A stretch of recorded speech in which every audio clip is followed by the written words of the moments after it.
spent it and already like. Right, do we got a standard? Yes. If there's something like, it's been a few years since we've done it, but if there's something like that, that's one thing that's always been. Yeah. That's one thing, because they don't know. Are you guys okay for the introduction? I give you like a 5-minute timer thing? I'll be like, I'm very sad. And I can like feed the questions if you need. Couple minutes. Yeah, that's why I like 5. Yeah. You'll ask questions. Yeah, because I have them in my hand here too. Because if you're just kind of like, You see, so. not everyone did this. Most of it. Say the name. Did you read this? Names, and then.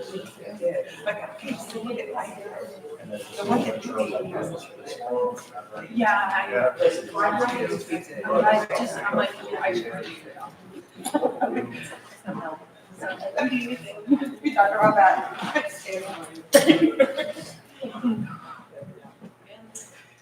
Hello, everyone. Is this good with the mic? Can you hear me all right? Is this clear? I feel like I'm booming, which is really cool. I like those things. I can't hear myself too much. It's all above. So I really appreciate that. So we're gonna get started here. People might trickle in, hockey players might poke their head in, whatever. It's all good. If you have any questions, we're gonna go ramble on for introductions, maybe behind the scenes, and then let's open for questions. And we're hoping for some good ones, so you can think of some as we go. We're gonna give you an introduction at first. So what we're gonna do is we're gonna tell you our name, title, and then what that means in grade 3 terms. We're gonna give you a real life story, something we've experienced, and we're gonna give you possibly a tip on how to think of your home as an investment and why that's important, if that's something that we feel we have an idea for. So I'll start with Amanda. I'm gonna give you the mic.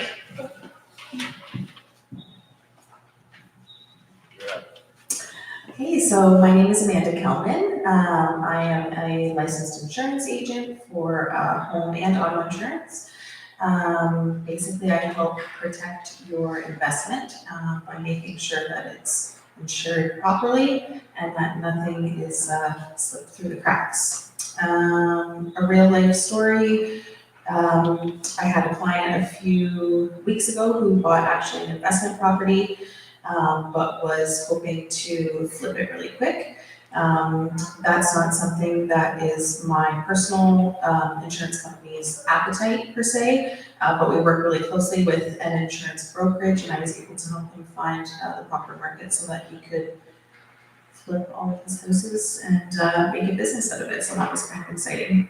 And how to think of your home as an investment. It's one of the biggest purchases you're ever going to make. And so obviously a lot of thought and a lot of research has to go into what is the best house for you, what's gonna check off all of those boxes, and then ask experts and get comfortable with who you're working with. How's everybody doing? Well, I'm Michael Belmont from Icon Home Inspections. I'm the home inspector in the group. And I'm the last person everybody calls. So after all the real estate transactions happen, everybody's looking at a house. I'm the guy that goes in. I walk through the house with you, and I tell you all the good, the bad, the ugly of the home, whether you want to hear it or not. That's my job. So my job is to tell you all the things going on with the house, and your job is to decide if you like it or not. That's it. As a home inspector, we do not tell you, yes, buy this house, no, don't buy this house. We don't do that. That's not our job. Okay?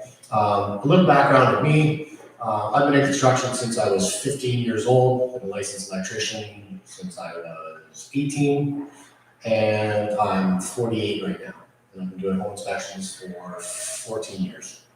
And I love it because I get to meet new people all the time, talk to everybody, and basically give them an education. So our job is to inspect, but our goal is to actually educate my clients on everything going on. So when you walk away, you know things about the house to protect you from you, as opposed to getting yourself in trouble, guessing at things. And another thing that we also do is offer ongoing support to our clients at no charge. If you have a problem, you have something going on, you need foundation repair, crack repair, structural engineer, electrician, plumber, whatever, HVAC guy, I'm the guy everybody calls.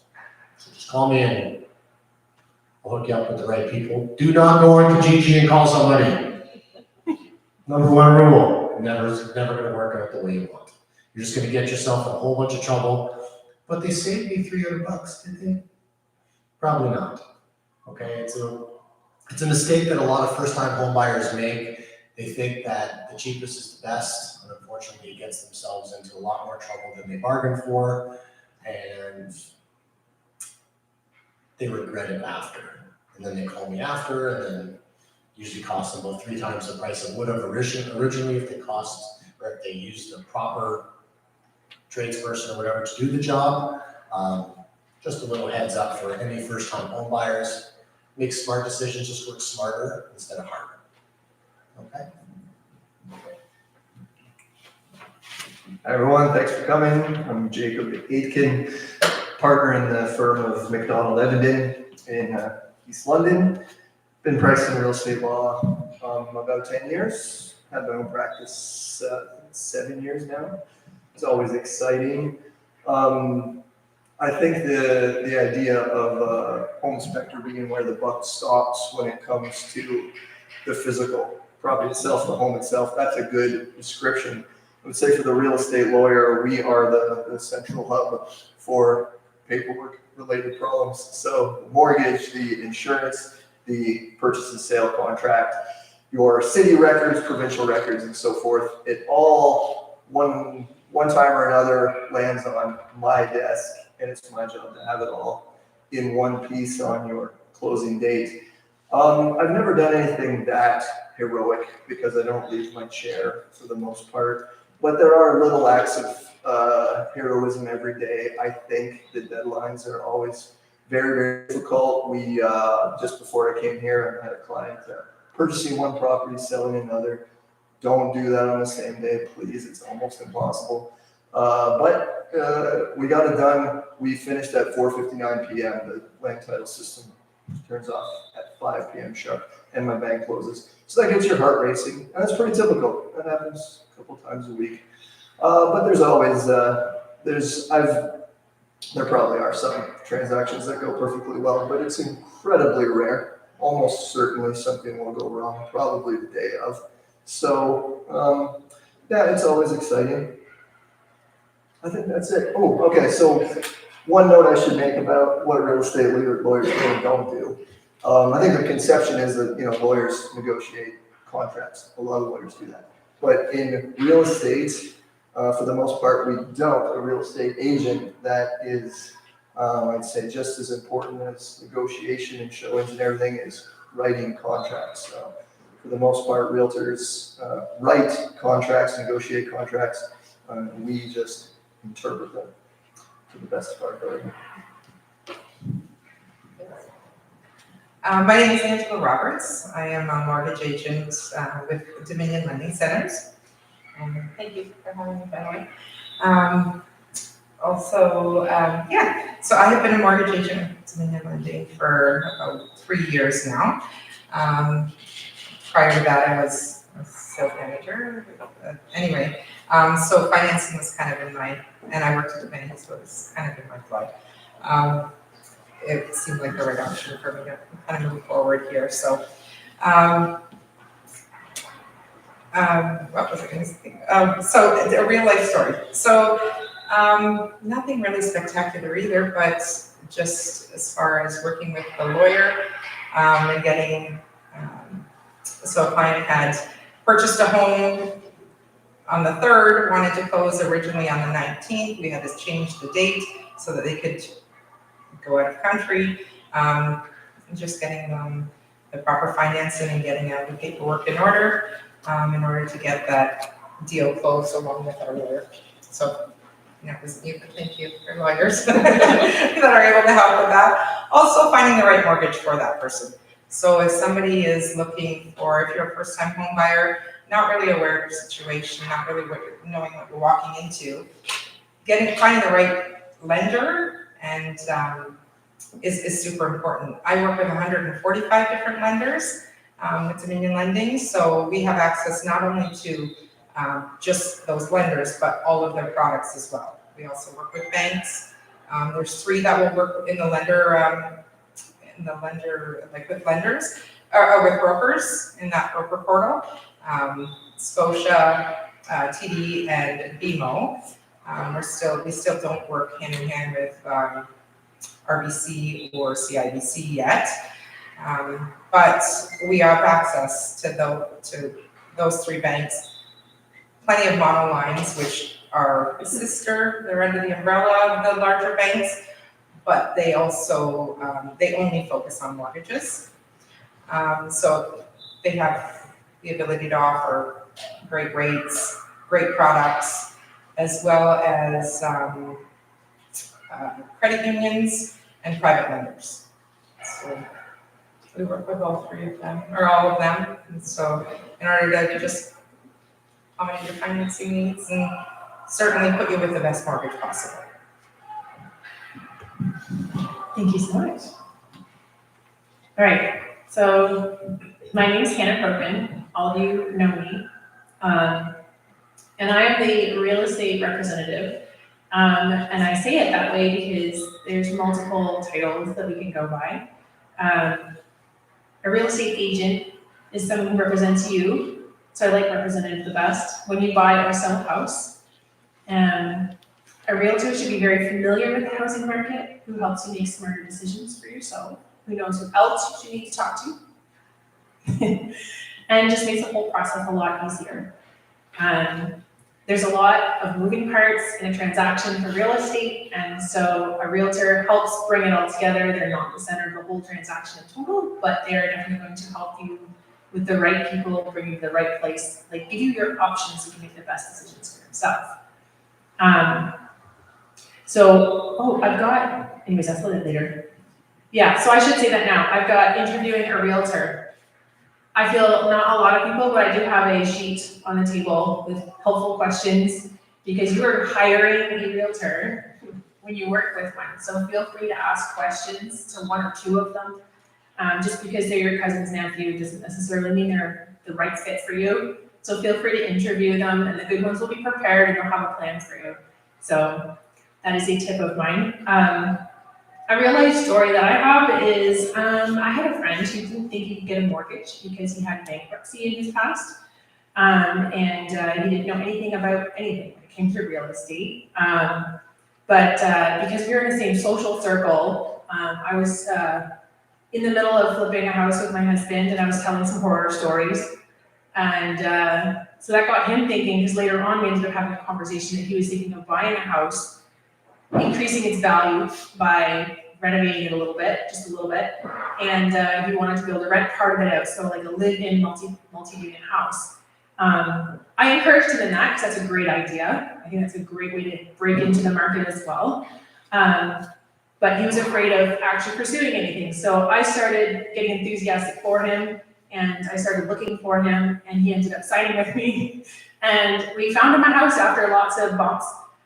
Because we found him a lender, because we went with a broker, and we found him a lender, and we found him the right house. It took a couple houses to find which one was great for him, but it was actually quite the journey. So he made what in my opinion, was kind of a smart move. He bought in December, he bought a fixer-upper, just needed a little bit of paint and some cosmetic things, and so he's currently very happily working on that after his work, after his day job. So there's a success story, but he came from kind of nothing, had good ideas, and I just helped him put it together for him. So that was kind of fun, a lot of fun. And then for tips for your home should be an asset instead of a liability.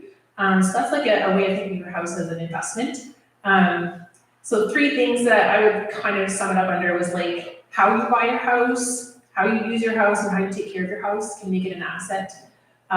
So when you buy your house, you can buy it slightly, you can add value, or you can add a lot of value or a little bit of value, depending on your comfort, what time of year you buy it, if it's a cheaper deal. That's a great way to increase the value of your house, how you buy, and then how you use it. So you can rent part of it, you can use part of it for your business, you can kind of get creative with that. That's an option, it's up to you. How you want to live as well, and how you take care of it. It's amazing because there's literally a market out there for people who flip homes and people who just neglect the homes. So that's why there's flippers out there. But if you just keep your house clean, maintained, and tidy, that in and of itself maintains the value of your house and allows it to increase with the market value. So simple, but very key to thinking of your home as an investment. So that is our panel today. Thank you guys for the introduction. That was great. Now we have a more thorough idea of who you're listening to. And we're going to tell you behind the scenes of a contract. So say somebody's like, there's a young couple, downtown London, they're renting and he works downtown and she has a small business and, oh, she's pregnant. Okay, but now they want to move to a small, quiet town. They don't want to be renting, they want to buy, they have a savings, and they want to buy now because she's pregnant. And so let's say they come to Belmont and they want to take a look for houses. How is this going to happen? What are we going to do for them? So you don't always know like what the professionals do behind the scenes, but we're going to give you a little synopsis of what we're doing. And so a lot of people tend to start with a realtor. So that's where I suggest hiring a realtor. Thinking mentally hiring a realtor, take that sheet. There's also another thing that I have here, a resource page. So there's some stuff you can get yourself just slightly, like you don't need to be an expert by all means, but there's a general resource page that I have on the table as well. And it gives you some more ideas about what to expect. Because even if you want to rent, if you're thinking of using your house for more than just yourself, to be able to make it more of an asset, there's a landlord association on there and like the listing service, like the MLS, the Toronto Real Estate Board. There's all kinds of fun stuff. If you're interested in knowing more about it. If not, just interview the right realtor and they'll give you all the answers that you need to know. So I also have a welcome home package, a home buyer's guide. So especially if like, you should take one. Yes. This one in particular, like there's multiple steps, just depends how they categorize it. But the general outline of home buying process is you're determining your budget and then you're gonna get pre-approved for a mortgage. And I know most people start with the realtor, but actually the realtor is gonna direct you to the mortgage broker or a specialist, I should say. And then you're gonna start your home search. You're gonna be making offers until one's accepted. And then you do your home inspection and conditions, which involves insurance as well. And then you're going to finalize the deal. You have the lawyer who's the actual center of the transaction, all the paperwork and everything comes together. And then you'll be moving it. So that is the general process of buying a house. And again, they're over there. You can pick those up. There's all kinds of materials with all of us on the white table. And so then we can do, like as a realtor, we can do nothing truly productive unless we are working with your financial situation. So we often see people, the most exciting part is looking for a house, but we don't know what you can actually settle on unless you get a pre-approval at least.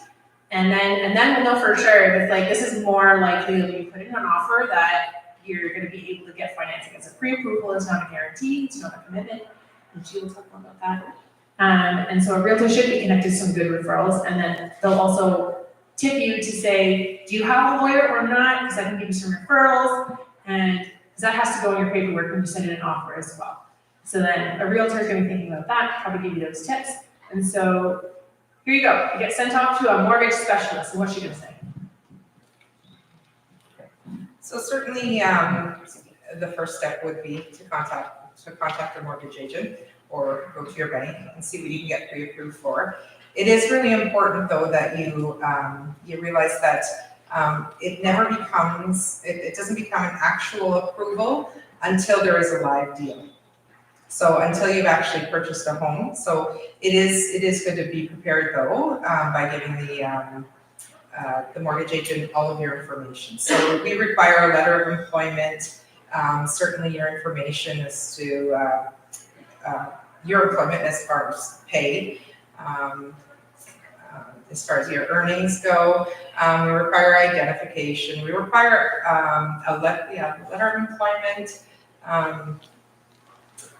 T4s. If you're in business for self, it would be 12 months bank statement, articles of incorporation, or business license. Certainly once you actually purchase the home, we'll need the MLS, but there are certain documents that you'll need prior to that just to get the pre-approval.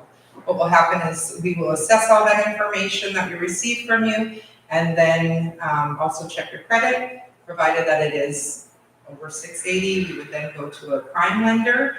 If not, we still have options there, but a 680 credit score is pretty much the minimum before, as far as getting the best rate. Most people think that, you get the I've got a great credit score, I'm gonna get the best rate. Well, it also depends on, there's a ton of factors. That being said, whether you're how much you're putting down, if you're required to pay the CMHC fee, you're still going to have a certain payment that you're going to have to pay out of pocket at the lawyers. It's the PST, correct? Mhm. Yeah. So, yeah, I know, lots of, it's forgotten often.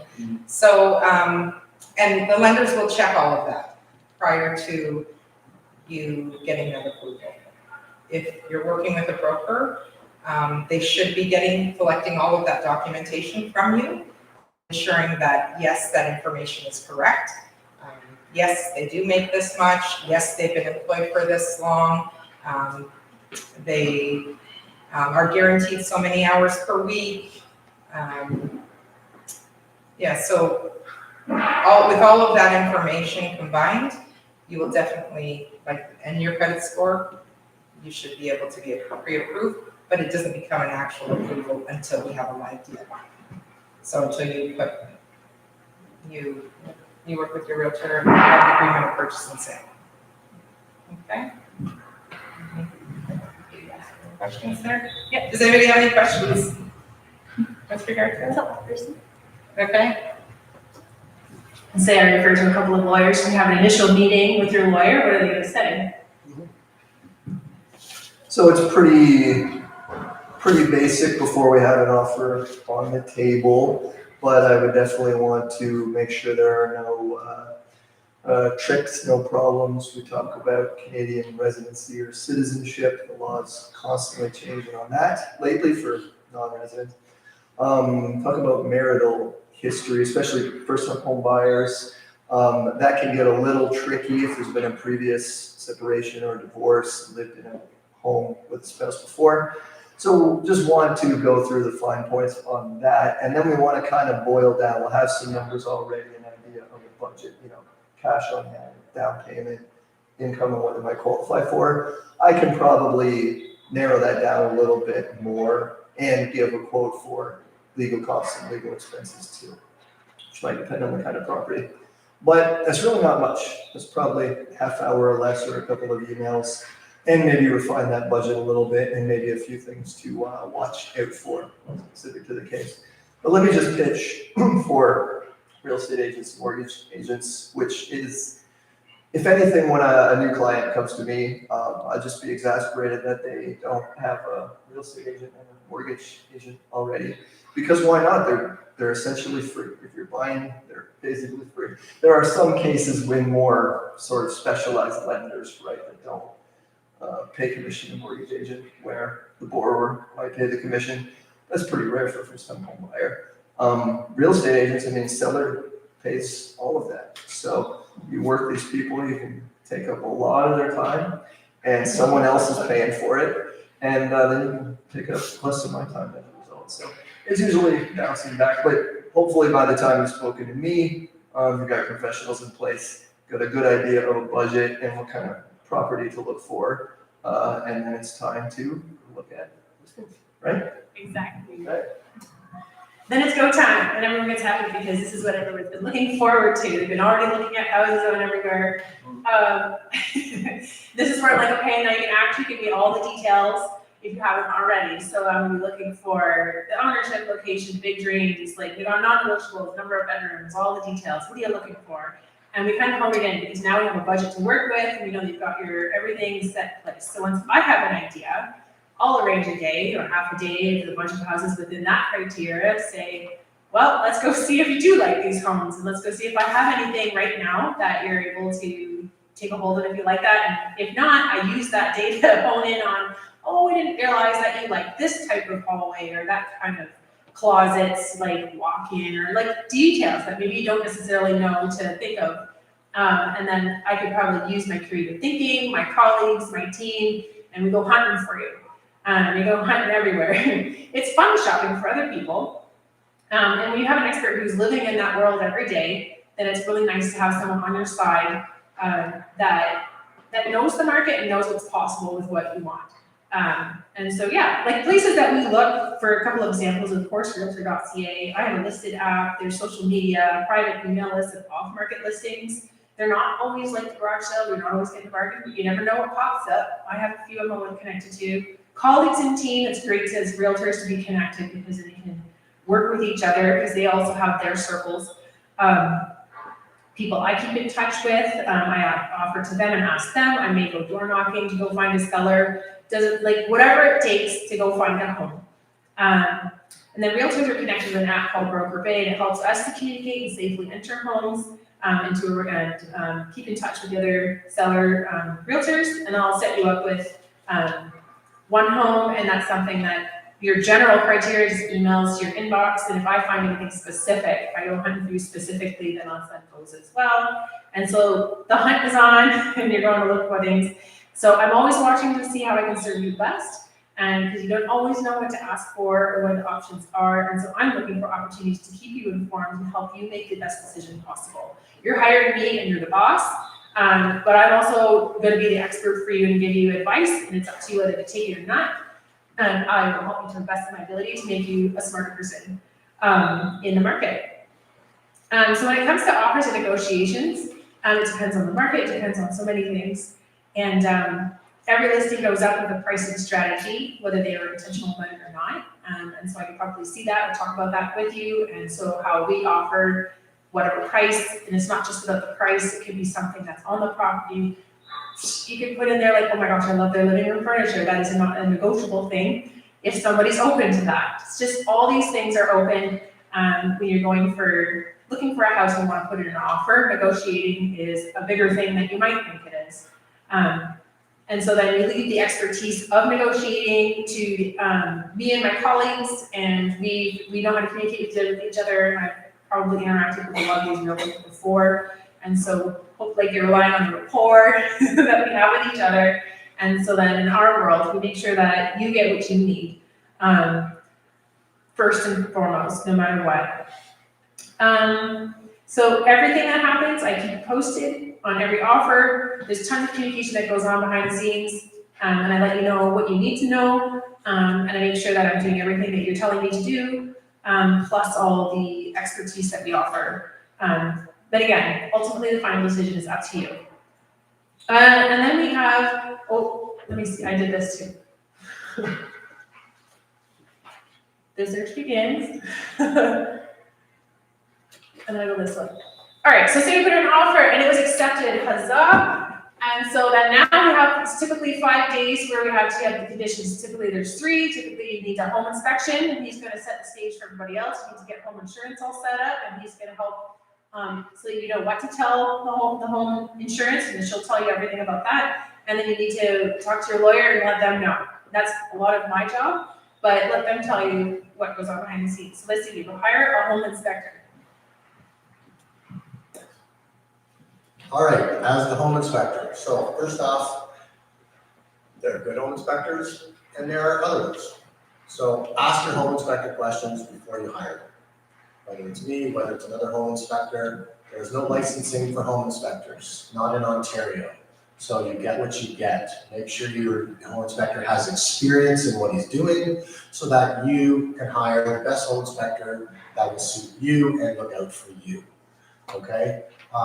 There's a lot of people that think they can take the course and just become a home inspector. That's what happens. Just because you went on the weekend and took a course does not make you it makes you a certified home inspector. You have a certification to say that you took the course. Do you have any experience? No. Those are things you have to look out for. It comes with everything. Real estate agents as well, right? Question your real estate agent, ask them questions to make sure you're getting the best person that's going to look after you, okay? When it comes to home inspections, so I'm basically the last person everybody calls once you've already gone with your agent, looked at all the houses, you find one that you love. Now, you are emotionally attached to the house, I am not. I will tell you everything, the good, the bad, and the ugly about the house, whether you want to hear it or not. That is my job. My job is also to teach you and train you on things to do with the home to protect you from you.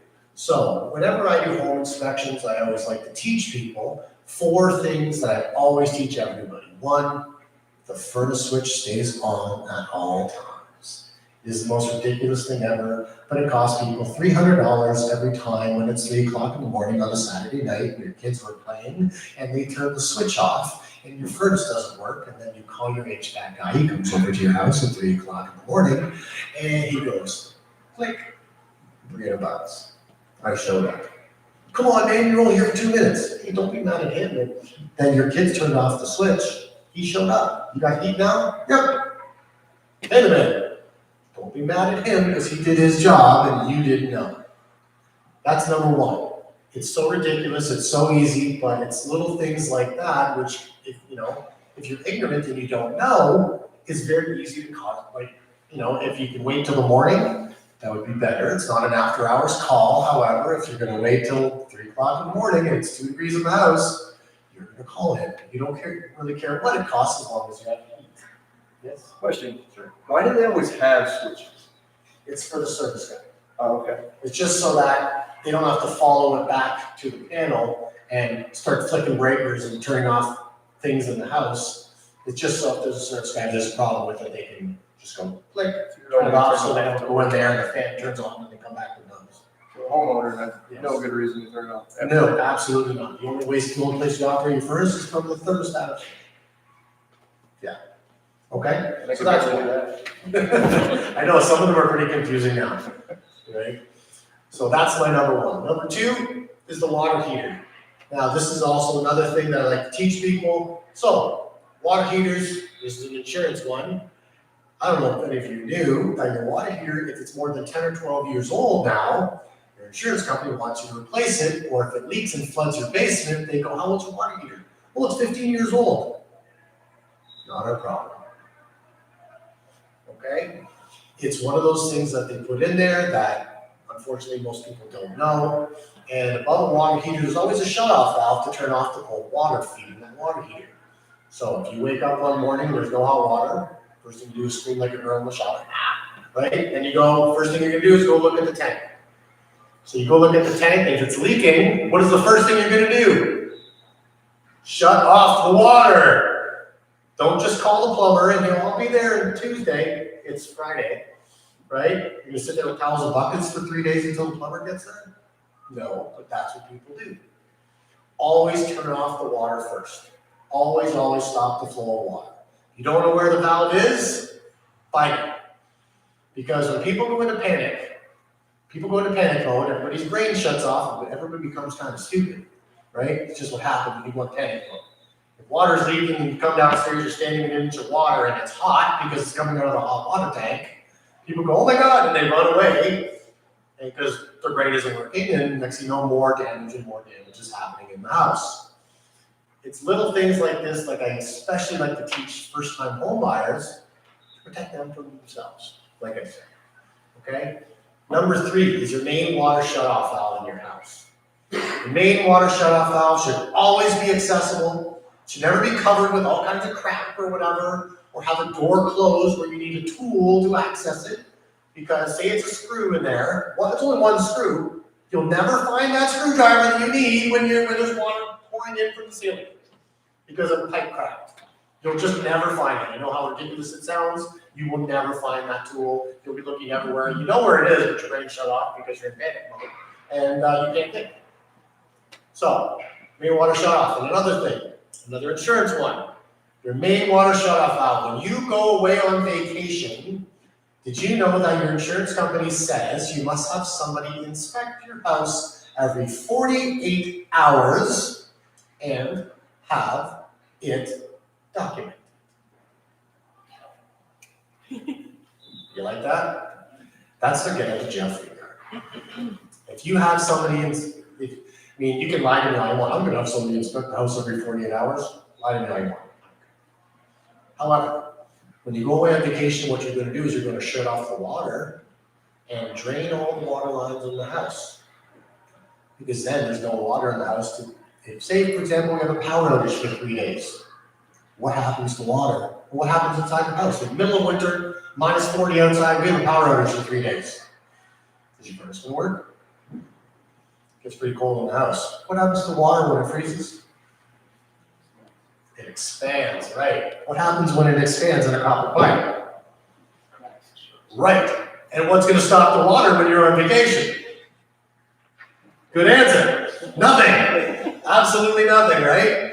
So, if there's no water in the lines, you come home to a cold house, not a cold house with an indoor pool or an indoor skating rink. See my point? It's really easy. It takes all of 5 minutes. Shut off the main water, you go and you open up the taps and drain it from the lowest tap. Little things like this, which can cause, like, it's really easy things that I'm showing you. It's all things that you actually already know. But until somebody takes your hand and shows you, you're kind of like, oh, I never thought of it like that. It's all real easy stuff. But if you don't know what you don't know. Especially as first-time home buyers, you're all going, oh my God, now we have a house, now what do we do? Right? These are little things I like to teach people during my inspections. Some inspectors do it, some inspectors don't. Nobody does it right. Anyway, I have fun in my inspections because when you're having fun, you're paying attention. When you're paying attention, you're going to learn something. As opposed to just, go sit on the couch, I'll talk to you after. I'm like, no, you're going to be a puppy dog right here in my hip. You can ask questions as we go around. I want to teach you things as we go because it's going to be your house. You need to know all these things. This is what I do during my inspections. The fourth thing, smoke detectors and carbon monoxide detectors. How often do we go into a house and they're always expired? Like 80% of the time, right? Now, smoke fills the room from the top down, right, from the ceiling down. You can see smoke, you can taste smoke, you can smell smoke. You can see it, right? Carbon monoxide fills the room from the ground up.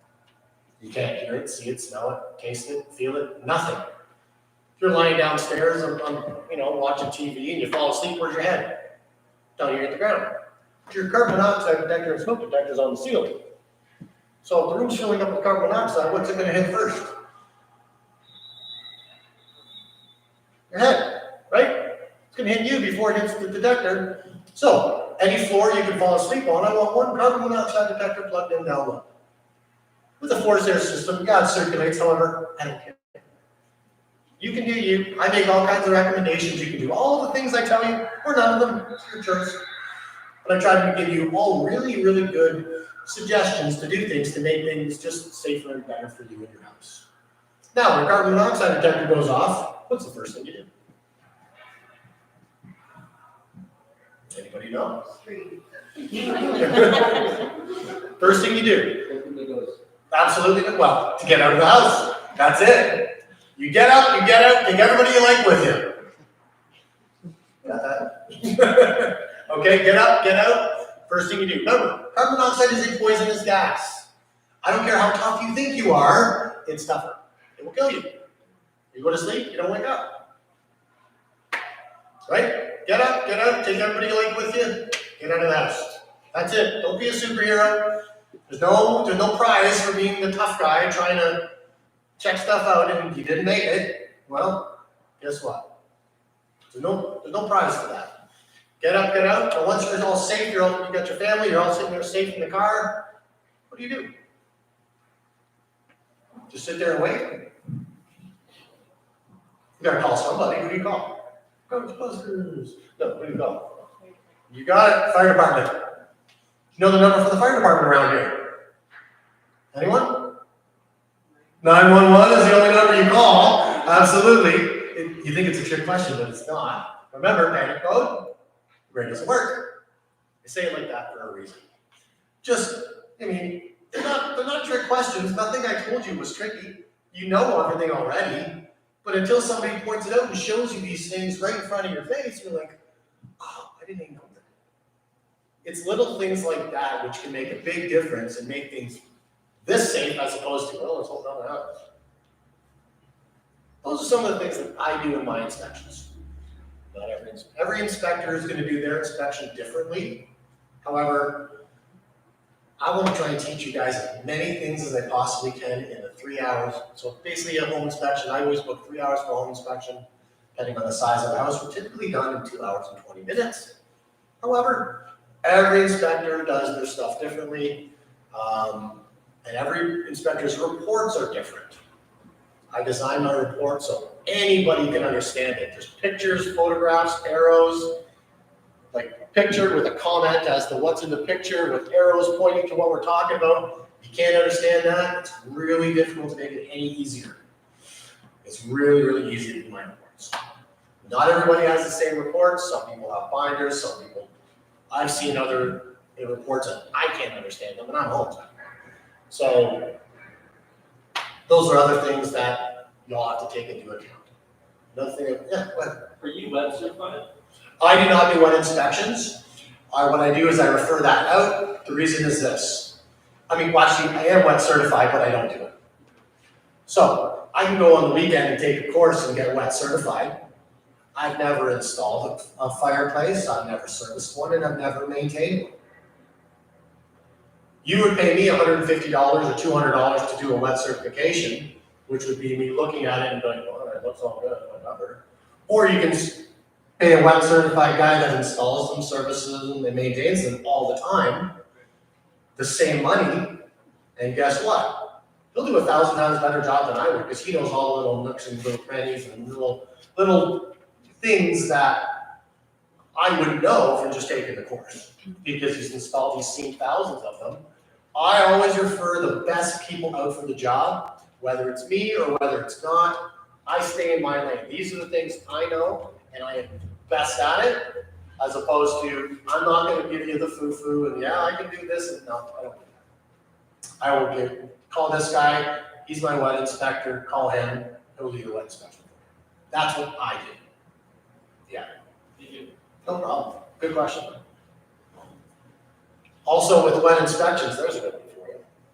With wet inspections, if you have a wood burning fireplace in a brand new home, under no circumstance whatsoever do you even burn a candle in there until you get a wet certification. Because, say for example, that candle burns, it falls over, lands on the hardwood floor, and burns down your house. Your insurance agent says, hey, did you get a wet inspection done? What do you mean? We didn't have time yet. Not my problem. That's why those things are very, very important that you do them to protect yourself from any miscellaneous accidents. They're called accidents for a reason, they weren't planned. However, it can be very costly if you don't do the things in the proper order. And those are all things that during the inspection, I will educate you on what's in the house so that you can make smart decisions. And I mean, if you're not going to use the wood fireplace, you're just putting in a gas fireplace, then don't worry about getting a wet inspection because you don't need it. But if you're going to use it as a wood burning fireplace, 1,000%, make sure you get a wet inspection first before using it. Little things like that. Yeah. Sure. How often do you need to get a wet inspection? Because we do have one of those, and then. Talk to your insurance agent. Okay. Talk to your insurance agent. It's all up to them. He who has the gold makes the rules. We don't, not the ones with the gold, sorry. Or sure as heck isn't me. Okay, good question though.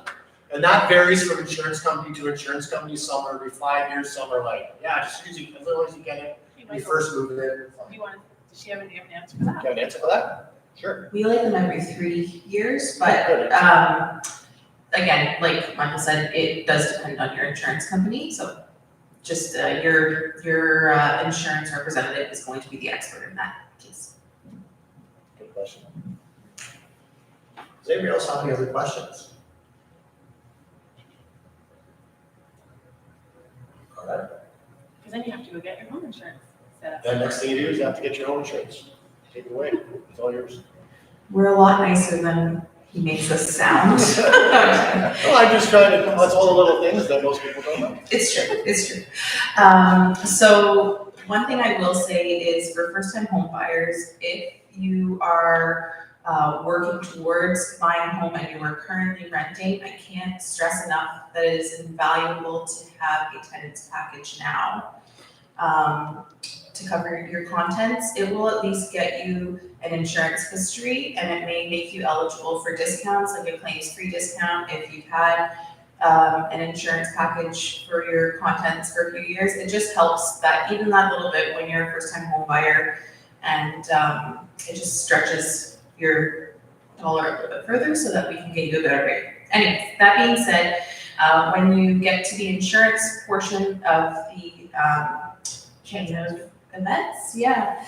The transaction, what we're looking at is we're looking at the house as part of the risk, the house itself, also you as an individual. So we do like to know things like your occupation, how long you've been employed, if you've had previous insurance, that's where that also comes in. And then the house itself, a lot of this was touched on by Michael, but we do like to know age of the roof, material of the roof, is it asphalt shingles, do you have a metal roof, and when it was last updated. Wiring, yes, your electrical, so aluminum wiring, if you ever hear that, is a little bit to most standard insurance companies, a little bit scary. So if that comes up in a home inspection, that's something that you might want to give a little bit of consideration. Knob and tube is, yeah, same thing, if not scarier. So we like to know that. We like to know your plumbing, your water heater. Michael touched on that a little bit too. Water heaters do corrode from the inside out. So you often don't know that there is an issue until you are standing in an inch of water. So it is important to have those every 10 to 12 years switched out.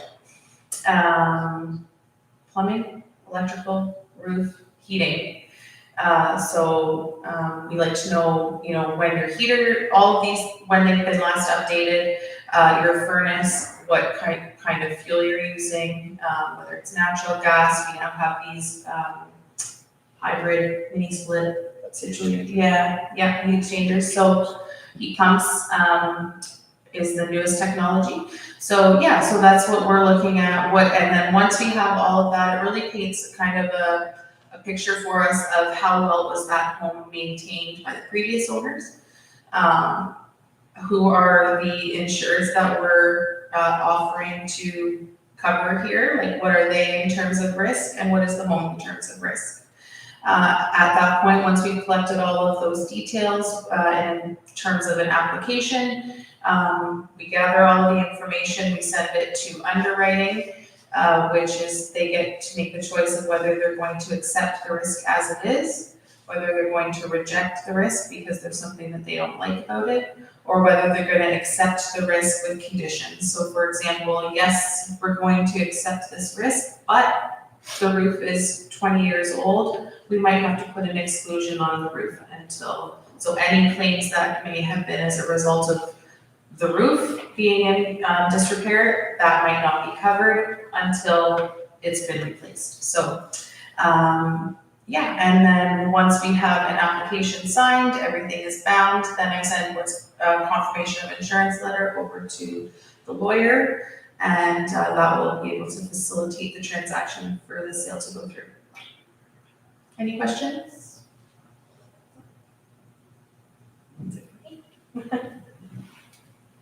We're good, Trey. I should have mentioned this as well, because this is all going on at the same time, like the realtor is also throwing all the paperwork at the lawyer. And there's all kinds of emails going back and forth, making sure our confirmation of communication is all there, everyone knows who's who, the seller's lawyer, the buyer's lawyer, everyone is all congregating together. And so the lawyers are organizing everything. Usually it's the realtor booking is it the realtor in your experience? For the home inspection? Yeah, because, It's probably about 60-40, so the realtor recommends oh, okay. 2 or 3. home I can inspectors. recommend, but often I find myself booking. Yeah. I mean, it happens, but it happens both ways. I find them book really fast, the good ones do. So usually when I submit an offer, I book the inspector with a little bit of like a heads up in case it doesn't get accepted. Just a little tip, but that's just all on me, like that's not even something you need to know about. And then the home insurance, as a realtor, I'm also booking another walkthrough and a final walkthrough, because usually you want to keep that house in the same condition as when you saw it, and so that's the house I want, so if anything changes, then you can negotiate that back in your offer. So back to negotiating. I send to-do lists, because you're gonna be busy packing, and you're gonna wanna have moving tips to arrange a mover, or how you're gonna switch over to the home if that's something you're gonna be moving into. And to assist the changeover, you're gonna have to change the utilities, change the mail, so I give you all these lists to help remind you. Not making any big purchases. Oh yeah, don't quit your job, don't buy a car, Yeah, no big purchases. Keeping everything, like, keep it steady and not too much transition at once. Nothing huge, yeah, these great big toys, yeah. Like, it's big enough that people are like, oh my gosh, I'm pregnant, let's go buy a house. Like, that's two massive transitions, so that's enough for, we're there for you. People do that all the time. All the time. Don't do that. Okay, so while we're still communicating, the mortgage specialist is someone that is also someone I'm tightly in communication with, because now, like, commitment, right? So once we have a live deal, you purchase the house, that the realtor is going to send us the agreement of purchase and sale and the MLS. We will then send that along with all the other information that you've given to us, provided that nothing has changed, no job loss, no job change. We'll send that over to the lender, and the lender will start basically checking off all the conditions that are required in order for us to become broker complete. That's kind of an industry term, but it's making sure that we've done everything that we're required to do in order for it to get sent then to the lawyer. So after everything is done, you will sign like the Ontario Disclosure to Borrower, the commitment. We'll also figure out whether you want fixed rates or variable rates. So at that point, you'll choose what mortgage you want, what kind of a term, pricing, whether you want your taxes, property taxes paid by the lender, by yourself. So all of the conditions, how often, like your frequency, your payment frequency, whatever you decide, we'll work together with you, give you the information that we feel is most important, or that's kind of tailored to you, and move on from there. As soon as we get that information in, it then goes to the lawyer. So we become broker complete. That means nothing else is required on our end, and then we go to the lawyer. Yes? Yep. That's 5 days after a confirmed, like an accepted offer. Typically, there's exceptions, always. So now we've got a firm offer. Now it's the race between like firm offer and closing day. So we hit the ground running. So a lot of the work is being done, like right after offer accepted, a lot. And that's 5 business days usually, that's all wrapped up. So all of us are prepared for this. We understand. And there's a lot going on. You might not see the whole of it, but this is kind of a great idea of what we'll do. Unless the second deal is accepted. Even before sometimes. Yeah. Even before sometimes. Yeah. Yeah. It's way ahead in the deal, yeah. So usually that's why we do a lot of preliminary work, so that when that happens, it's kind of like, we don't want that climax to be that much more complicated. We want it to be as much prepared for as possible. So, because there's a lot that happens. So with a firm offer, I want to celebrate with you, because that's amazing. That means it's pretty much your house. And I think that's the interest is all yours, just the physical house they still live in until closing day.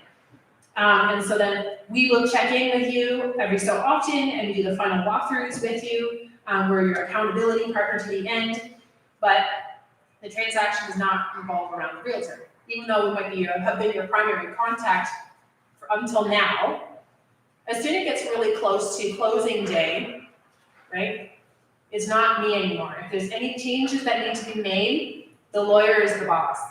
And I've had that before where sometimes the lawyer takes over. So this is the big day. Oh, closing day. Oh, there's a title pitch too, isn't there? Yeah, usually about a week before closing day. Well, let's back up even further. Okay. Talk about these conditions and the 5 crazy days of inspecting and making sure this mortgage is approved, making sure the value of the home appraisal is enough to support the mortgage. And that's been a little tricky lately with the values being sort of unpredictable, I find. But we've been talking about an ideal, I guess, offer, certainly what we'd want for a first-time home buyer, conditional offer with at least these 3 conditions. Make sure you can get the mortgage you think you can get. Make sure the house passes that inspection to your satisfaction, which ties directly, are you going to be able to get the home insurance you need? Really, you need the inspector's expertise to find out if you're going to have a problem with insurance. You can't get a mortgage without insurance. So I'm afraid to say you do not need to get those conditions. In some other provinces, I think you do. But I'm afraid around the height of the pandemic insanity, I'm Jacob, will remember. Around the height of the pandemic insanity, say 2022, it was such a seller's market, so many offers coming in. Because of course sellers don't like conditions, you might lose this buyer that might walk, that's the whole point. I'm afraid maybe more than 3/4 of purchase deals were unconditional, you just had to be, it's a bidding war every time, 20, 30, 50 offers. You still need a mortgage, you still need insurance, you still need to inspect that home, you just can't back out of the purchase. You promised to buy this home on this date for this purchase price. You can't back out unless you have those conditions. Anyway, that was a problem for a buyer 3 years ago. Happy to say this year you can absolutely get all the conditions you want. If a seller rejects your offer because it's conditional, then I'm sorry, you will walk. That seller is probably hiding something from what an inspection is going to turn up. Any reasonable seller these days, there are not that many, buyers out there with 50 offers. So get your conditions, because I can't help you if you've got an unconditional offer and a problem. Then we're just in what do you call harm reduction mode. You're gonna lose your deposit and maybe more. So okay. Whereas if an appraisal comes in short, but you've got your financing condition, that's what you have it for. Inspector finds something terrifying or even a little bit concerning, which we find out that means you're gonna have to get a much more expensive insurance policy, or none at all. Then we back out. None of us are gonna be happy. Well, inspector gets paid right away. The rest of us don't get paid till you close. So we're not gonna be thrilled, but look, if you have to back out, then you back out. I probably didn't do my job if that happened. Well, sure, but you never know what's, I have to cover. yeah, Like, I have you to never know cover what too, will turn up. clauses in there for Krogman. Oh, with the conditions, sure. Yeah. If I may say so, a good agent won't let you sign conditional offer. But 3 years ago, like I said, it was almost no choice. Anyway, Yeah. luckily, that's not this year. So, title search. I don't have to bore you with that. It's mostly a bunch of technicalities. The mortgage company is going to require title insurance. That's really what my job has become, how to find a title insurance policy. It's really not. A well-trained chimpanzee could do most of what a real estate lawyer does these days. I was actually, my clerk at our office that I work very closely with, it's been about 5 years now. I hired her out of the college program. And I remember telling her about 5 years ago, there's not one, you don't have to be a genius to do any of this. You just have to learn 10,000 little things. It takes about 5 years to learn those 10,000 little things. But very, very few of those are going to stop you from buying a house, getting a mortgage. I've probably done about 5,000 transactions in 10 years. I think 3 of them, 3 or 4, were just hit the wall because of the legal problem. It's very rare. So you don't need to know most of what I do. Check a lot of boxes. It's very boring. I'd say the hardest part every day, every week, every day, every deal is making the mortgage company happy. That is always the hardest part. They just never stop with the questions. Yeah, always changes. More documents. Yeah, they just make it up as they go. Drive us crazy. But that's why I work to win that every day. I mean, we got to get you that mortgage. We need it. There's no other way to get $500,000 together in 3 days. Yeah, and that's at midnight. That's me and your mortgage agent sending these. Sometimes we get a little short with each other, but it's midnight. It's good. Yeah. But that's the final week, let's say, from title search. Probably some crazy last minute problems with your mortgage, asking for documents. And that gets us to closing day. Just, praying that mortgage money comes in the morning. I don't know how to keep the hair. Closing day is, like I said, we had one at 4:59 p.m. today. That's 2 moving trucks at least that I know of waiting at the curb. Probably a third. A chain of transactions. You got to sell this house to buy this house, and they have to sell that house to buy the next house. Everyone's waiting, panicking. Just be prepared for that closing day. It's a lot of fun, but it's going to take all day. You probably have to give your movers a nice big tip.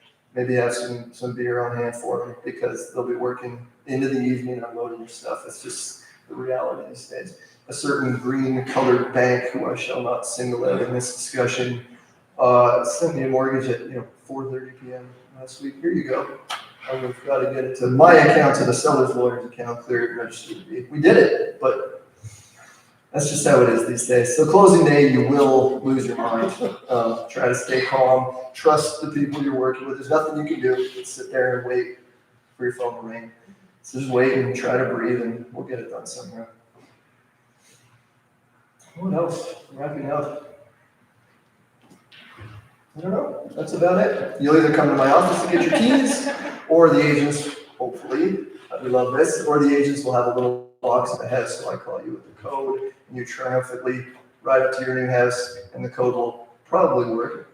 80-90% of the time the code works, and you get your key and walk inside. I actually bought my home for the first time just about 2 years ago, after 8 years in the business, but without owning a home myself. And that was really something. I drove over there after work. It's all dark, empty, the little lockbox. It's very cold. I had trouble getting the box open, got it open. That was just amazing, opening the front door. I'll never forget that one. Yeah. And yeah, I did not call my inspector, my insurance agent, my mortgage agent, and say thank you. I don't think I spoke to them for 6 months until I needed them again. So it's not like we had to throw a big party and all hug and a big congratulations. I mean, it's not. We're thanked once in a while. That's nice. But no, you have the home, and now it's just 100 new problems. Mine was the drainage trap in the basement. And I did call my inspector the next day.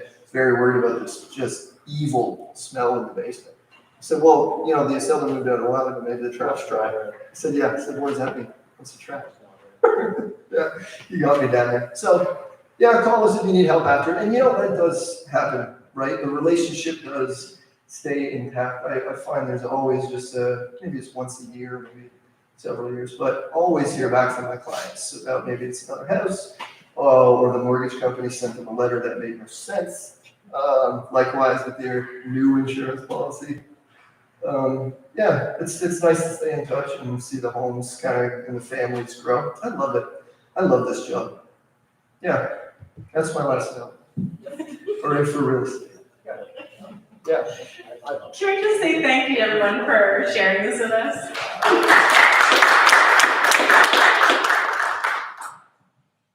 Okay, so I don't know, I didn't say this in the beginning, but I did not meet, except for one meeting with Angela. I've never met these people before. I must say, you guys are all amazing. This is a fun panel.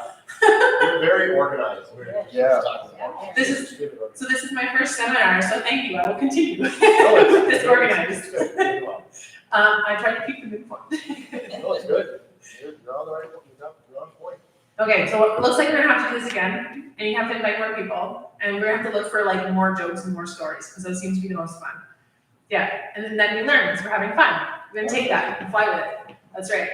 Okay, so does anyone here have any questions that they've been kind of like lingering on, or something they're curious about? Anything in real estate in general? Come on, what you got? Like, we already asked that question. Yeah. Is there a point when you're trying to fix it up and get your house listed, is there a point when the finish might be too nice? Yes. Is there such a thing of as going too over the top for a neighborhood? I can speak Talk to to your this. agent, Yeah. because they will be able to tell you, I mean, if you're in, on, Speak for a few minutes and then grab it back to me and I'll speak to that. Oh, perfect, thanks. If you're on Bully Street, you're not gonna spend $500,000 updating your house. Oh, Michael, do you want to repeat the question, so just in case the camera catches that? Oh, the question was, can you do too much to your house and update too much where you won't get the value back and update it? Well, yeah, there's certain areas of town, you don't wanna go to a low income area of town and spend $500,000 updating your house and then go, oh, nobody wants to buy my house and spend so much money because we're in that area of town. Talk to your real estate agent. They will advise you as to, you probably don't want to spend more than this updating. That's what they will do. They're very good at that because they know all the I have a different. couple stories. Yeah, sure. Yeah, so there's several things you can do, and a typical thing to do is paint. Fresh paint is usually a go-to because it's the cheapest thing that you can get that'll make the most impact. And I think what you guys did to your house there was like open concept is a thing. You guys opened up your dining and living. That's a gorgeous thing to do with like the laminate, no, it was vinyl even. Your flooring, people like that, so it's trending, what's popular. You can look at those things and that'll help gauge what you should do in some ways. So that's usually paint, and especially if it's something that's extreme, like carpet, people, especially if it's like orange, then it's probably something you should upgrade, because flooring is another good thing. Continuous flooring is a popular choice. But like Michael was saying, I know someone who, he has a gorgeous house. I would say it's like in the mid 800s worth. But he is moving out and downsizing sooner than he was anticipating. And he had already spent $300,000 on a massive shop that fits his boat, a hot tub, storage, and a riding lawnmower, because he's got a half acre. And gorgeous property. It was also surrounded by quiet farms and nicer properties. But he wanted to get everything out of it and charge $1 million. And it's not untypical of people to want to list their houses for hire, but that $300,000 shop didn't increase the value of his property. Maybe it added, like maybe $100,000. I could give it that, but it depends, because it was, when you compare to different houses, that's where you find similar houses to your own that have the same, like the bedrooms, the garage, if there's like an in-ground pool or something, the size of your lot. So something like if you find something comparable, like anyone can look stuff up on House Sigma and my listed app that I have also can show you solds, and it's I know how to do this kind of stuff and I do this all the time, but you can also take a peek for yourself and you can kind of see what to upgrade. So paint, flooring. Another great thing to do is curb appeal.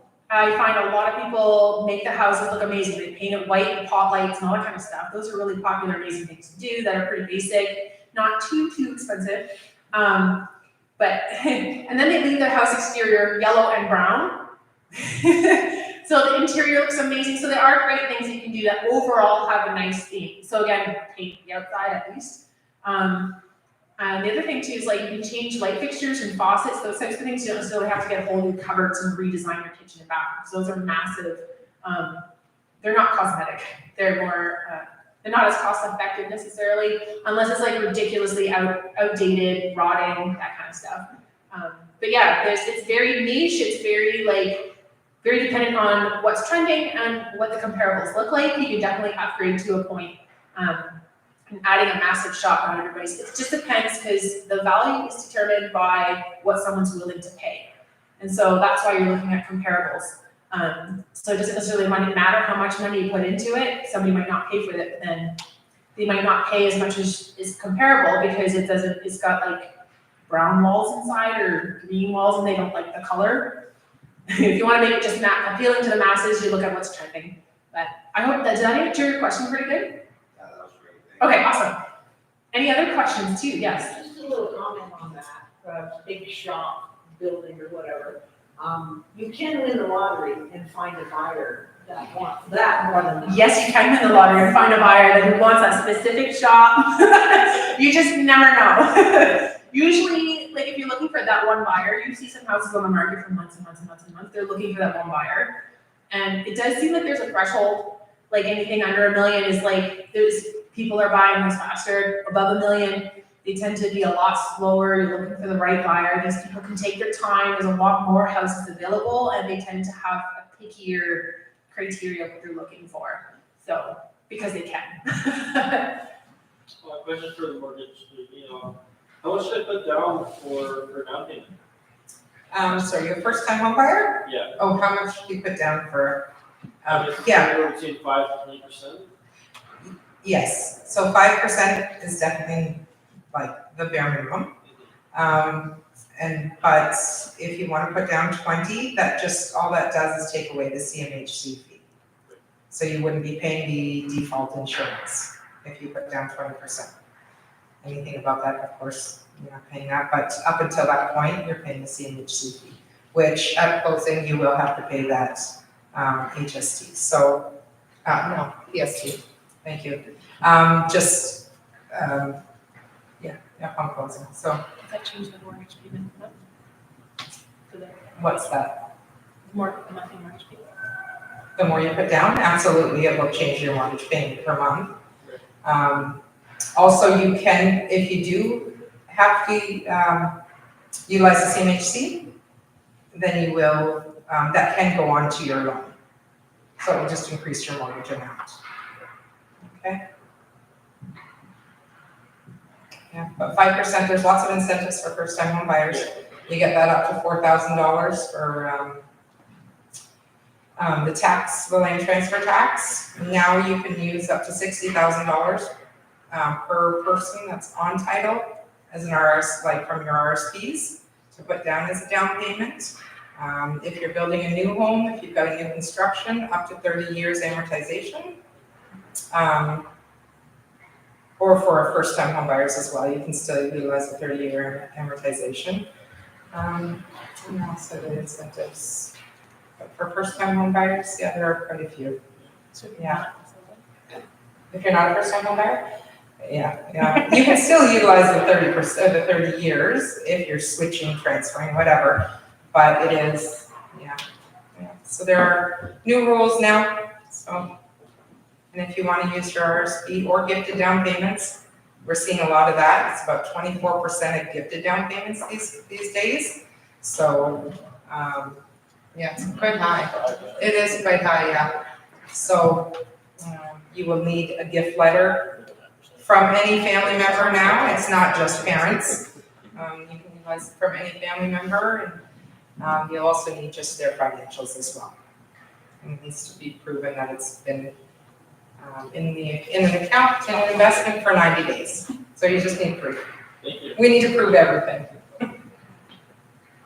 Good questions. Anything else been sparked? This is good. I have a question. This is genuinely a question as a layperson. Driving into work, I noticed almost every billboard in the last year or so has been for home staging services. It ties in with the question about prepping your home for sale.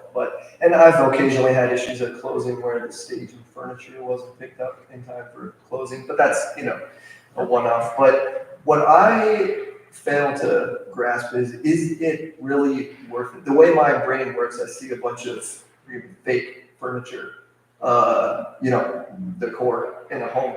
And I think my mind just erases it. I'm trying to see the walls and, where's my furniture going to go? But from the success of those companies, apparent success of those companies, billboards all over town, it must really boost the price. Do you have any experience with that? Yes. Again, it's kind of like an it depends type thing. You have something unique that you said you want to see the space with your stuff in, so you're envisioning. And the reason people stage their homes, because the vast majority of people cannot. A vast majority of people, they cannot see past, the walls are not the color that I want them to be, so I gotta move on to the next house. People do have a hard time, and it's not everybody's gifting to envision. So you've got people like myself and Jason who are we see a bump, and we see potential in it. And that's what we love to do. But that's why people do home staging. So personally speaking, we've had the lower, more affordable homes, and we've staged those. And it did us good because then people thought more highly of them, and because it was an affordable price, it made them feel like they were getting a better house, a nicer house for an affordable price. So they felt like the prestige of having this gorgeous furniture staged like nobody lives there. It made it more appealing. So I can see that home stagers are doing very well because they're selling a product very well for someone else. That's interesting that you've noticed that on billboards. So yes, it does make a difference. Now, if it's a house that it's especially if it's a higher priced house, I feel like people who are in that, I feel like other people would also kind of know better. So I haven't sold a heck of a lot in that, but it's I do think they're expecting it. It's not like because they don't want to do the work of envisioning it. They want to come in and they want to feel like, okay, so they're actually probably looking for tips. I have people come in to open house all the time, like, I'm just here for this staging. So they want tips on design. So, and every designer's got their own little flair, so I can pick what kind of flair I want. Stagers will sell their stuff too. Yes, stagers will sell their stuff. You know, you walk into your house, you're like, I love that couch, I love that table and chairs.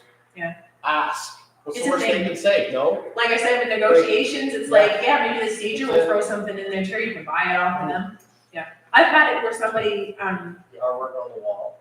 From the stuff. I mean, everything's up for negotiation. I had someone whose personal, like they worked at designer furniture stores. Everybody who walked in wanted to buy that house set, and they all thought it was staging, but it wasn't. It was pretty cool. That's a good compliment. It was a huge compliment, yeah. I didn't even know she was a trained designer, but she did a great job.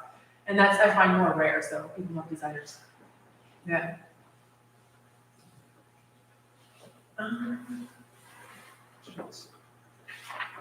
Any other questions being put? Is there anything that's come in, Jason? Okay, we were having trouble with that stuff, so I don't know.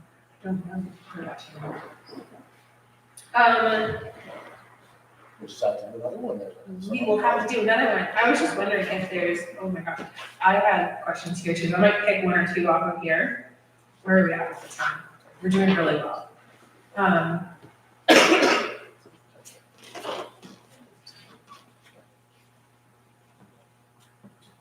can ask a bunch, but what does someone else pick? So it's like, there's a good question in there. It's like, what should first-time home buyers look for in a house? And it kind of goes back to like the whole, we're looking for tips on how to think of your house as an investment. So especially if it's your first time buying a house, maybe it's not the smallest house you can find. That's the nicest. Maybe it is something like a house with a granny suite or like a duplex or something like that, or a big enough backyard to put in a tiny house or like a garden suite. Because then you can kind of leverage like whatever you've got on the property, you can do more with it if you needed to. You got something to say? Yeah. So a lot of times when I'm walking through a house with either buyers or first-time home buyers, they ask me a lot of questions. I've been in renovations since I was 15, so they ask me a lot of questions on best ways, or like I see space of the house and how you can change it, manipulate it, put a bathroom in here, take out this wall, do whatever. A lot of home buyers will ask me questions in regards to that. Now, make sure you have a good home inspector that knows what structural stuff is and what it isn't, and what walls are easily taken out and what walls aren't. Because things that are in walls are ductwork and plumbing and electrical. You can't just take out any wall. It doesn't quite work well. With enough money, you can do anything, but that's not really the case, right? So if you have a good home inspector, and what they will do is, you know, once you finish the home inspection, after you can ask them questions on, well, we want to make an extra room up here, or we need closet space, or we want to change the bathroom. Well, you can move this wall over, you can do this. Things like that are always good things to ask your inspector. If they're a good inspector, they'll know structure and what you'll be able to do. And they could probably give you some ideas relative to cost, because obviously as first-time home buyers, you don't want to spend, you know, $15,000 when you can spend $2 and do the same thing. Right? Stuff like that. Good question for the lawyer. Have you ever had it like after closing that, say, like the previous homeowners like trashed the place or like something went wrong with the house? And, like, how do you go about it? Many times, I'm afraid. Probably a tenant, when that happens, it's probably that it was the landlord selling their investment property. Tenants were unhappy how that went, but look, there's the immediate, what should we call it, the practical problem. Let's say there's a moving truck outside, you can't move into this home. So it's finding a way to store all those things, the buyer's things. Moving company might help, it might not, it might be U-Haul, and a hotel. But the first thing I'm telling the client, you know, probably crying at 5 o'clock, is to keep your receipts. This is all damages, easily recoverable. Well, easy in the sense of the law most definitely says you will recover these. They might not actually be easy to get, but, so start keeping your receipts. But, and so those are some other professionals who aren't here that we know are your after hours junk removal guys. They charge an arm and a leg, but remember, it's the seller who's gonna be paying for it. Now, if we caught it in time, when there's still money in escrow, still money in trust, yeah, most of the time we do. Then we freeze that money and we can call the seller's lawyer, you know, this is unacceptable, and your client is not seeing a penny until this is resolved. But sometimes, in the way your question was worded, sometimes it's too late. Sometimes we've paid the money and it's closed. They've already given most of that money to their mortgage company, so we're gonna have to figure it out after closing. But professional junk removal, professional cleaning, save every receipt. I don't think, yeah, I've had to push a few through small claims where the sellers just were not willing or able to do the right thing. I'll be blunt, that takes ages, to, 6 months to a year to actually recover those thousands of dollars of losses. Yeah, I mean, so one thing we can do is have the final walkthrough clause in the offer. We almost always do. Hopefully, if we're there the night before closing, we caught it in time. Or if this is possible, on the day of closing, hopefully we sent a runner there at midday. That's not always possible, and get a look at the property empty and catch it before we let that money go. So, yeah, I guess that's the best lesson to take out of it, would be to try to find any problem. Definitely take advantage of that final walkthrough. Definitely try to take a look at the property before the moving truck gets there. So would you do that each time? Would you call something like a runner in? Realtor Is probably that- would have is an that idea. normal, or- That's gonna be an issue. The realtor probably be like, Yeah. in this case, like the lawyer and the realtor are working hand in hand, because I'm probably gonna be the runner. Or I'm gonna find somebody, because like, I'll probably know, like, just so you know, this has tenants, usually there's more issues with the tenants, because the tenants don't understand as much, or they don't like that their house is being sold, and being kicked out, so they're feeling it in. A realtor should know that ahead of time. It's not always guaranteed to know what the tenant's gonna be like, and so, yeah, if there's a suspicion that, well, it just may not work out very well, we'll set that up. But that's also, like, that is a realtor's job too, to be like, think ahead, to think of all the things that might happen.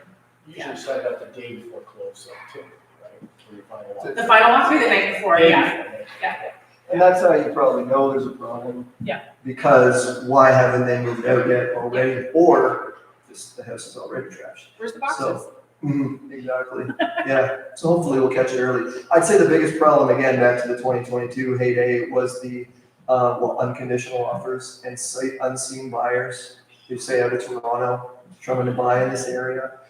And sight unseen realtors operating out of their offices in Toronto, representing clients around here, throwing offers all over town, but you just didn't have that. I mean, this job it's in person. It's in the flesh. You gotta be kicking the bricks down the house over and over, keep a good eye on it. Yeah, that's so important. Thank you. I'll just tell a sweet story, I don't know if it has a happy ending, but we actually bought a house sight unseen. And then when closing day happened and we were there with cleaning supplies, the seller was still living there. So that created a little havoc. So I think we ended up delaying close, and then they had a whole weekend. And I just think that, mental health issues and stuff, but like the way we got over that, we didn't get the lawyers involved or anything. I was just patient. I'm like, all right, I was coaching her to pack, I was coaching her to get her moved, I was coaching her to do this, that, and the other thing. It was sweet. She paid me $50 for my work. But yeah, stuff happens when you have homes with people who don't always understand what's going on. But So did that personally happen to you? that's my story. So why, That poor lady. why didn't you go to the lawyers then? Also sometimes because he's like, it can take a long time to get through stuff. Like, it was a strange situation because it was a wholesale purchase. And so she wasn't represented really by anybody. And I kind of was representing, like, it was a private sale. And so I could have gone to a lawyer. I probably could have pursued it, but I'm like, I didn't want to go through the hassle because then that's a cost and a fee that I know she could not afford. I couldn't afford the time. And so for us, it was just easier for me to help her personally and get her out, because then she's happy and then she's not going to, like, I don't know, stick her dog on me and her other friends. Like, I don't know. Like, I kind of want, she was living 2 blocks away. to a rental unit, and so I wanted to keep good relationships, so I think that helped. So there's a lot of factors that go into like, yeah, because jumping to the lawyer, it might seem like the first thing that you want to do, like to kind of, but like you were saying yourself, sometimes like the law says, but then Jacob even said, you can correct me if I'm wrong and speak to this too, because sometimes when you pursue something to have justice done, because this is in the contract, justice isn't always held up, because I've also heard stories, which you probably could speak to, where people lose their deposits, even when it's a legitimate reason to back out. Or the other way around, where it's like the seller should have kept the deposit because the buyer, there's some weird stuff that happens where it's like you would think, but it doesn't happen that way. So then, do you have any more to say about that when things don't go as expected? Okay. Yeah, that's the disappointing thing after 3-4 years of law school and the bar and all the studying. And I think the same probably with the realtor exam too. This is what the law says. And then you find out that you're not going to law, you're not going to the court. You'd be lucky to get a motion in 3 weeks. That doesn't solve your problem today, tonight, and it's very expensive. And then and we see this with tenants too, any sort of defense or ridiculous claim will push you to 6 to 12 months.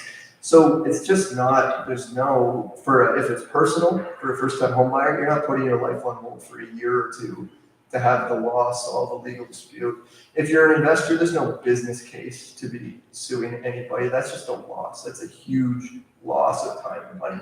So the whole business is, and I made some glib remarks about professionals from other geographical areas tonight. That is important. These relationships are so important. This is almost always a lawyer and another lawyer on the phone. Like, look, it's 5. I got to pick up my daughter at daycare in 1 minute. I'm hungry. Like, we have got to work this out now. And many of the professionals in this area, in every field, know each other. It's all about reputation because it's good faith. It's good faith negotiation. If you actually have to go to court to resolve a problem, then the other side might be a very bad actor, probably not from around here. And they're probably crazy too, because it's 98% of these things are solved by personal relationships, people who trust each other, including someone, I'll just send a truck, don't even worry about the money, just fix this tonight and pick up the pieces tomorrow. It happens all the time. So, the relationships are so important. And so when you get advice from someone that just maybe, it's the highest offer, right? It's the highest offer, quick closing, it seems amazing. And maybe your agent or someone else you're working with says, I don't know, I've got a feeling about this one. These people, whatever, trust your instincts. What's too good to be true is usually too good to be true. And we learned that the hard way a few years ago with all the out of towners. Amazingly said. So trust your gut, and it's about the relationships more than it is about pursuing justice in America. And nitpicking every word. Yeah, no.